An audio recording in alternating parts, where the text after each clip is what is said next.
நம்பிட்டேங்க, முழுசாக நம்பிட்டேன். அன்றைக்கி இருந்த அந்த கரூர் போலீஸ் பேசும்போது தேங்க்ஸ்லாம் சொன்னேன் அவங்களுக்கு. எனக்கு தெரியாது இப்படி ஒரு நாடகம் நடக்கும். ஒவ்வொரு முகமுடியாக கிழியுது. ஐயோ இந்த விஜய் ஒவ்வொரு கதையாக எடுத்து வெளியில் விட்டுருவான் போலேன்ட்டு திரும்புகிற பக்கம்லாம் கதறல் கதறல் கதறல். இந்த கொள்ளையை அடித்ததுனால தான் உங்கள் கரூர் கம்பெனி ஓனர் ஒருத்தர் எங்க இருக்காருன்னே தெரியாம ஓடு ஓடு ஓடு ஓடு ஓடு ஓடு ஓடு ஓடு. ஒரு மனுஷன் லைஃப்ல எவ்வளோ பெரிய ஒரு உயரத்துக்கு போனாலும் மனசளவில் சில வலிகள் காயங்கள் அதை மறக்க முடியாது இல்லையா? எல்லார் லைஃப்லையும் அப்படி தான், நமக்கும் அப்படி தான். நிறையா வலிகள் காயங்கள் எல்லாத்தையும் தாண்டி தான் வந்திருக்கிறோம். ஆனால் எல்லாத்தையும் விட ரொம்ப ஜாஸ்தியான அந்த வலியும் அந்த காயமும் எனக்கு அந்த கரூர் சம்பவம் தான்.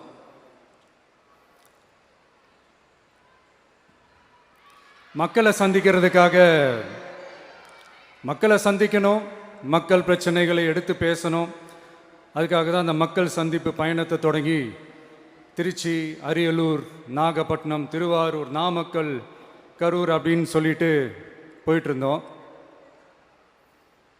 அரியலூரில் அந்த மீட்டிங் முடிச்சுட்டு பெரம்பலூர் போகிறதுக்கு முன்னாடி அந்த பெரம்பலூர் போலீஸ் எங்களை அலர்ட் பண்ணாங்க. சரிங்க, கூட்டம் கொஞ்சம் ஜாஸ்தியாக இருக்குது, லேட் ஆகிடுச்சு, வராதிங்க அப்படின்ட்டு. So we had no choice. Police சொன்னால் நம்ம அதை ஒபே பண்ணி தானே ஆகணும். அதே நேரத்தில் பெரம்பலூர் மக்களோட அந்த சேஃப்டியும் மைண்டில் எடுத்துக்கிட்டு ஒரு மன வலியோடவே திரும்ப போயிட்டோம். அதுக்கப்புறம் பெரம்பலூர் தொகுதி மக்களுக்கு மன்னிப்பும் கேட்டோம். அதே மாதிரி நாமக்கல் அந்த மீட்டிங் முடிச்சுட்டு கரூர் வரும்போது அந்த கரூர் போலீஸ் எங்களை அலர்ட் பண்ணியிருக்கலாம்ல.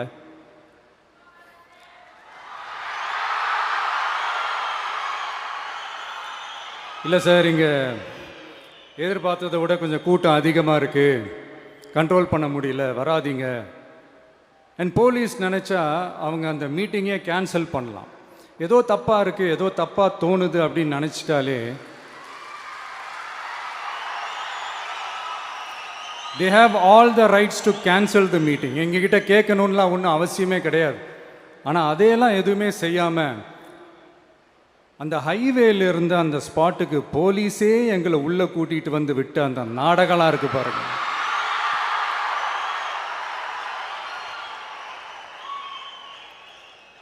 நம்பிட்டேங்க, முழுசாக நம்பிட்டேன். அன்றைக்கி இருந்த அந்த கரூர் போலீஸ் பேசும்போது தேங்க்ஸ்லாம் சொன்னேன் அவங்களுக்கு. எனக்கு தெரியாது இப்படி ஒரு நாடகம் நடக்கும். இதுக்கெல்லாம் யார் காரணம்? இதெல்லாம் யார் சொல்லி செஞ்சது? இப்படி பண்ணுங்க, அப்படி பண்ணுங்க, சப்போஸ் அப்படி நடந்தா இப்படி பண்ணுங்க, சப்போஸ் இப்படி நடந்தா இந்த மாதிரி இன்ஸ்ட்ரக்ஷன்ஸ்லாம் கொடுத்து அந்த ப்ரெஷர் போடுறது யார்?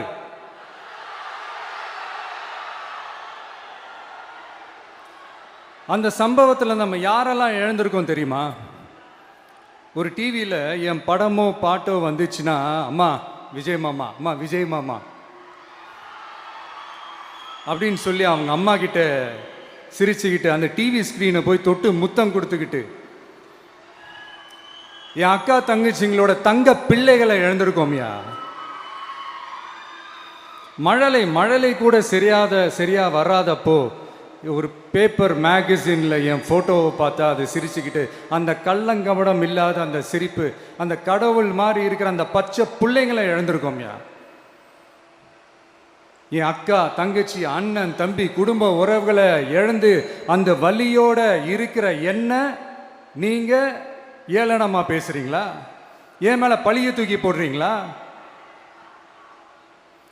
இப்படி ஒரு சம்பவம் நடந்துருச்சு. இது ஏன், எதனால, அதுக்கான பின்னணி என்னன்ட்டு அந்த வலியோட வீட்டில் உட்கார்ந்துட்டு இருக்கிறேன். ஓடி ஒளிஞ்சிட்டான்னு வர சொல்றீங்களா? வாயின்னு முன்ன இருந்தா என்ன வேணாலும் பேசுவீங்களா?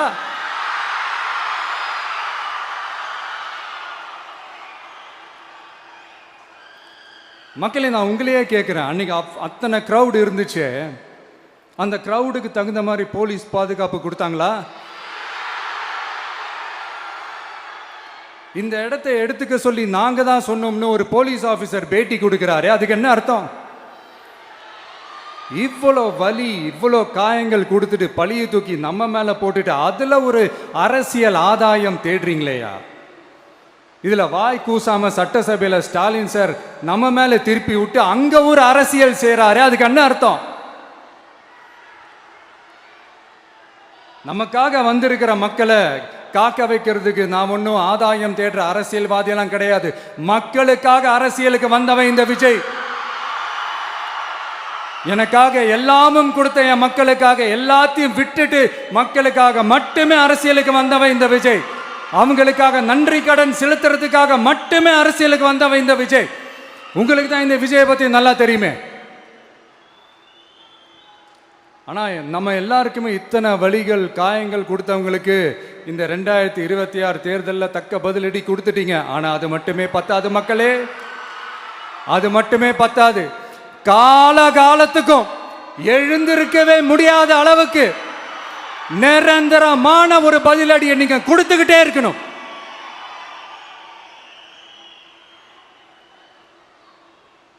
இப்படிலாம் பண்ணா நான் மக்களை விட்டு ஓடிடுவேன் நினைப்பா?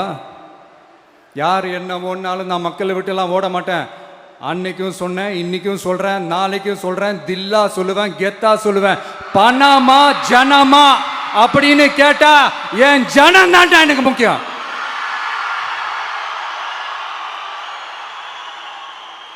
மக்களே, உங்களை விட எனக்கு இந்த காசு பணம் முக்கியமா என்ன? இவ்வளோ குறைகள் நம்ம மேல சொல்றாங்களே, இப்ப நான் சொன்ன மாதிரி அவங்களால ஓப்பனா சொல்ல முடியுமா? அந்த தில்லு இருக்கா, திராணி இருக்கா? ஒரு கிடையாது. ஆனா நம்ம மக்கள் அமைச்சு கொடுத்த நம்ம அரச குறைகள் மட்டும் டிசைனா மாடலா குறைகள் மட்டும் சொல்லுவாங்க. ஒவ்வொரு டிபார்ட்மெண்ட்லயும் அந்த பார்ட்டி ஃபண்ட், அந்த கட்சி நிதின்ற பேர்ல அடிக்கிற கொள்ளையெல்லாம் இந்த தீய சக்தியா இருக்கட்டும், தீந்து போன சக்தியா இருக்கட்டும், ரெண்டு பேரும் மாறி மாறி இதே தான் செஞ்சிட்டு இருக்கிறாங்க. இதுல ஒரு ஹைலைட் காமெடி என்னன்னா, சட்டசபையில் பேசும்போது பார்ட்டி ஃபண்டுன்னு தான் சொன்னேன். அது எந்த பார்ட்டி, என்ன ஃபண்டு, யாரு, என்ன பேரு எதுவுமே சொல்ல. பார்ட்டி ஃபண்டுன்னு சொன்னவனை எடுத்தாங்க பாருங்க ஒரு ஓட்டம். எனக்கே ஃபர்ஸ்ட் புரியல, ஏன்பா ஓடுறாங்க? அப்படி என்ன நம்ம இப்போ சொல்லிவிட்டோம்? அதான் அந்த குற்றமுள்ள நெஞ்சுக்கு தான் குறுகுறேங்கும். இது எப்படி இருக்கு தெரியுமா? எங்க அப்பா பீரோக்குள்ள இல்லை, எங்க அப்பா பீரோக்குள்ள இல்லை அப்படின்னு சொல்ற மாதிரி. ஐயோ, ஏன் கேட்குறீங்க? இவங்களோட செம்ம கூத்தா இருக்குங்க, செம்ம ஃபன்னா இருக்கு. சென்னையில் ஒரு பாலம் கட்டுறதுக்காக நார்மலாக ஆகிற செலவை விட அதிக செலவில், கிட்டத்தட்ட டபுள் மடங்கு செலவில் ஒரு டெண்டர் ஒன்று விட்டுருக்குறாங்க. அதையெல்லாம் தோண்டி எடுத்து அதெல்லாம் இப்போது கண்டுபிடிச்சி கேன்சல் பண்ணியிருக்கிறோம். இன்னும் எத்தனை கோடி ஊழல், எத்தனை லட்சம் குடல் தோண்ட வருமோ எங்களுக்கே தெரில. ஒவ்வொரு முகமுடியாக கிழியுது. ஐயோ, இந்த விஜய் ஒவ்வொரு கதையாக எடுத்து வெளியில் விட்டுருவான் போலேன்ட்டு திரும்புகிற பக்கம்லாம் கதறல் கதறல் கதறல், காதலேருந்து ரத்தம் வராத குறை. ஆமாம், இப்படி ஊழல்லே ஊறி போனவங்க இப்படி தான் இருப்பாங்க. இந்த 50-55 நாட்களில் அங்கே செஞ்ச சில விஷயங்கள்லாம் சட்டசபையிலே எடுத்து சொன்னேன். பட் இங்கே ஒரு சில விஷயங்கள் சொல்லணும்னு நினைக்கிறேன். இந்த மின்சாரத்துறையில் இதுக்கு முன்னாடி போட முடியாமல் இருந்த அந்த பதவி உயர்வை இப்போ தான் எங்களால் போட முடிஞ்சுது. அதுக்காக ஒரு அக்கா அழுதுகிட்டே ஒரு நன்றி சொன்னாங்களே, அதெல்லாம் அவங்க கண்ணில் படாதே அந்த வீடியோலாம், குறை சொல்கிறவங்களுக்கு. அடுத்து லஞ்சம்லாம் ஒழிக்க முடியாது, ஊழல்லாம் ஒழிக்க முடியாது, அதெல்லாம் பிளட்டிலேயே ஊறி போய் இருக்கு அப்படின்னு சொன்னவங்க போய் ஒவ்வொரு கவர்மெண்ட் ஆஃபீஸா பாருங்க. ஒரு பைசா லஞ்சம் இல்லை, ஒரு பைசா ஊழல் இல்லை, வேலையெல்லாம் சும்மா டக்கு டக்கு டக்குன்னு நடக்குது. ஒரு பெரியவர் ஒருத்தர் சொல்றாரு, தம்பி வேலையெல்லாம் நடக்குது, ஆனா அதையும் தாண்டி எங்களுக்கு மரியாதை கொடுக்குறாங்க தம்பி, உட்கார வச்சுலாம் பேசுறாங்க. இதெல்லாம் இதுக்கு முன்னாடி நடந்ததே இல்லை. அவனை போய் பாரு, இவனை போய் பாரு, இந்த ஆஃபீஸரை போய் பாருன்னு சொல்லி அலைய விடுவாங்க. இப்போ லஞ்சம் இல்லை, ஊழல் இல்லை, வேலையெல்லாம் உடனே நடக்குது. மக்கள் அப்படி ஒரு பெருமூச்சு ஒன்று விடுறாங்க. அதை பார்த்து நமக்கு அப்படி ஒரு ஹாப்பினஸ். இதுக்கு மேல என்ன வேணும்? ஏன் இதெல்லாம் பண்ண முடியாது? மனசுன்னு ஒண்ணு இருந்தா பண்ணலாம். இப்ப பண்ணல. அதே மாதிரி இந்த எல்என்டி நிறுவனத்தோட 18,600 crore-க்கு 3 திட்டங்கள் அந்த ஒப்பந்தம், அந்த கையெழுத்து போட்டிருக்கிறோம். கிட்டத்தட்ட 8,200 பேருக்கு வேலை வாய்ப்பு. நான் சொல்றது அந்த 3 மாவட்டத்தை சேர்ந்தவங்களுக்கே அவ்வளோ வேலை வாய்ப்பு. குறுவை சாகுபடிக்காக 134 கோடியில் அந்த சிறப்பு தொகுப்பு திட்டம் அறிவிச்சிருக்கிறோம் நம்ம விவசாயிகளுக்காக. இப்போவும் சொல்கிறேன், நம்ம விவசாய பெருமக்களே, உங்களோட இந்த அரசு கூடவே நிற்கும். பெண்கள் பாதுகாப்புக்காக சிங்கப்பெண் அதிரடி படை, அது உங்களுக்கு நல்லா முன்னாடியே தெரியும். வரப்போகிற அறிஞர் அண்ணா அவர்களுடைய பிறந்த நாளில் உங்கள் அண்ணனுடைய அரசில் தாய் மாமன் தங்க மோதிர திட்டம் அறிவிக்கப்படும். இதெல்லாம் கேட்டாங்களே, வாக்குறுதி கொடுத்தீங்களே, என்னாச்சு என்னாச்சுன்னு. இந்த தீய சக்தி மாதிரி ரீல் தாய் மாமன்லாம் கிடையாது, ரியல் தாய் மாமன். எப்படி? ரியல் தாய் மாமன்.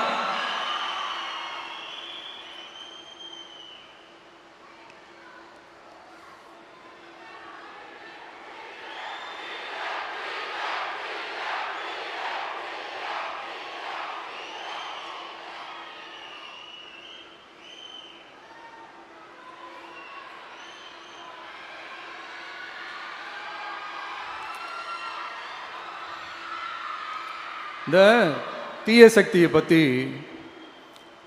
அவங்க நிர்வாகத்தை பற்றி ஒரு வெள்ளை அறிக்கையை ஒன்று வெளியிட்டோம்ல, அது ஷார்ட் அண்ட் ஸ்வீட்டாக சொல்லணுன்னா, ஒரு ஓட்ட பாத்திரத்துக்குள்ளே தண்ணி ஊற்றிக்கிட்டே இருந்திருக்கிறாங்க.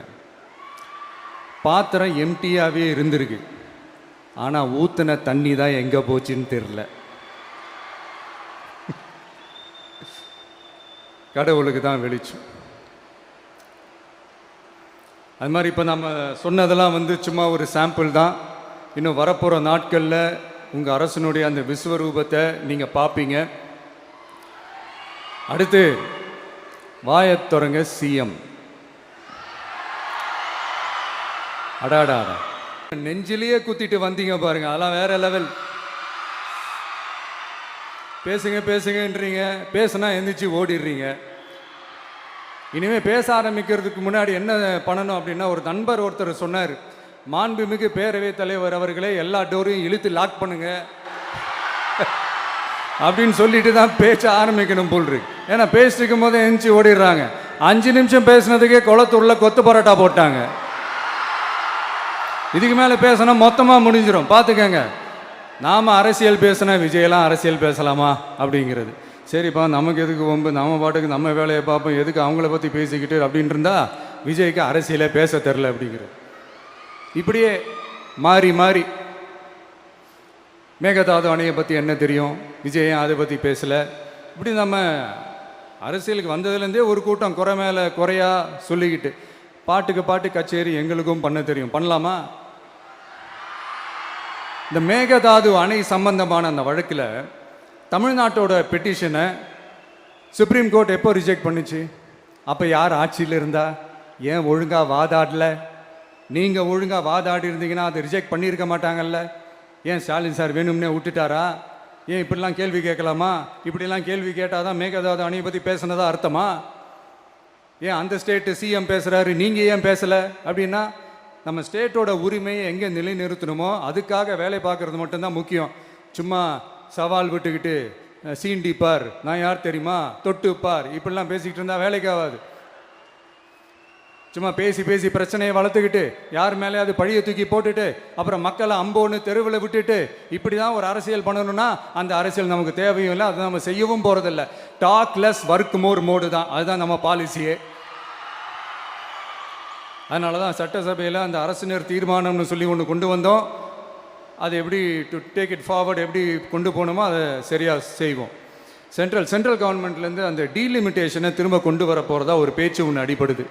யார் என்ன டீலிமிட்டேஷன் கொண்டு வந்தாலும் தமிழ்நாடு அது ஒத்துக்காது.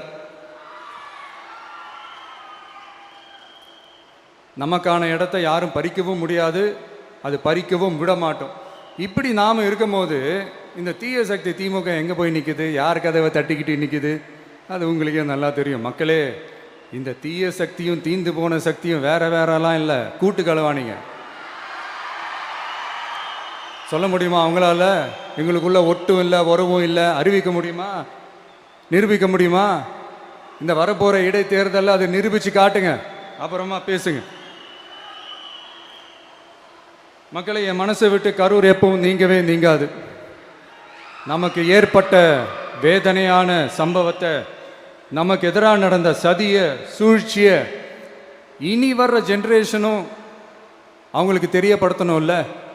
அதுக்காகவே இனி ஒரு அரசியல் சதிய, அரசியல் சூழ்ச்சிய யாரும் யோசிக்கவே கூடாதுன்றதுக்காகவே கரூரில் ஒரு நினைவு சின்னத்தை நம்ம டிவிகே சார்பா அமைக்கப்படும் அப்படின்றத அறிவிக்கிறோம்.